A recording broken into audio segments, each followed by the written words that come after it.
Je suis content de vous retrouver. Je vais essayer de vous résumer le conseil communal du 23 juin 2020 en moins de 3 minutes. C'est parti pour le défi. Au départ, nous avons soutenu la convention vélo. Ensuite, la convention avec la commune de Frameries pour la rénovation de la rue Libier. La future étude sur la rénovation urbaine. Le cahier des charges pour la rénovation de 2 logements de transit à la rue de la Perche.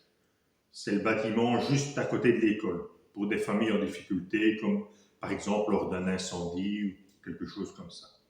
Après avoir examiné les modifications de circulation et la composition de la CCATM, le programme d'action sur les rivières, les fabriques d'églises et le cadre pour les plaines de jeux, qui aura lieu en été, mon collègue Lionel a présenté sa proposition de prime pour l'achat de vélo, qui a été refusée, mais nous avons appris qu'un plan de mobilité 12 est à l'examen. Ensuite, j'ai présenté mes 2 propositions que je vais faire ajouter à l'ordre du jour du Conseil. La première, j'ai proposé que la commune intervienne à titre exceptionnel dans certains frais que les associations qui distribuent les colis alimentaires ont eu pendant le confinement. Elles n'ont pas eu de rentrée d'argent pendant plusieurs semaines et elles doivent maintenant redémarrer dans de moins bonnes conditions qu'avant le confinement. La majorité a refusé ma proposition sociale et donc si quelqu'un est dans le besoin, comme le bourgmestre a dit, allez directement au CPS.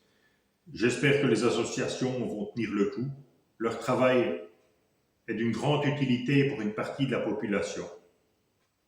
Ma deuxième proposition était la remise en place de l'annuaire des commerçants sur le site internet de la commune pour favoriser le commerce local. Celui-ci est inutilisable depuis pas mal de temps. Ma proposition a été refusée par la majorité socialiste. J'ai appris qu'ils allaient finalement le mettre en place dans le futur quand ils vont moderniser le site. Je ne comprends pas pourquoi ils ont voté contre ma proposition et finalement dire qu'ils vont le faire. J'ai un peu du mal avec eux des fois.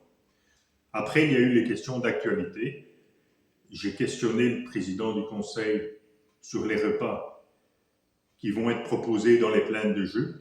Ensuite, poser une question concernant la piscine de pâturage. Suite au problème avec l'entreprise, ils ont enfin trouvé une solution qui sera garantie et les travaux, normalement, devraient reprendre prochainement. Pour peut-être, on dit bien peut-être, une ouverture dans le premier trimestre 2021. Bon, on verra bien à ce moment-là. Et à la fin du conseil, Lionel a demandé pour la distribution de sacs poubelles.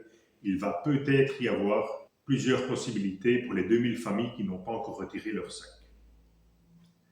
À bientôt et n'oubliez pas de me suivre sur golinvo.com ou sur la page Facebook du groupe Colfontaine Plus. Je vous souhaite de bonnes vacances, de préférence en Belgique, et je vous dis à bientôt.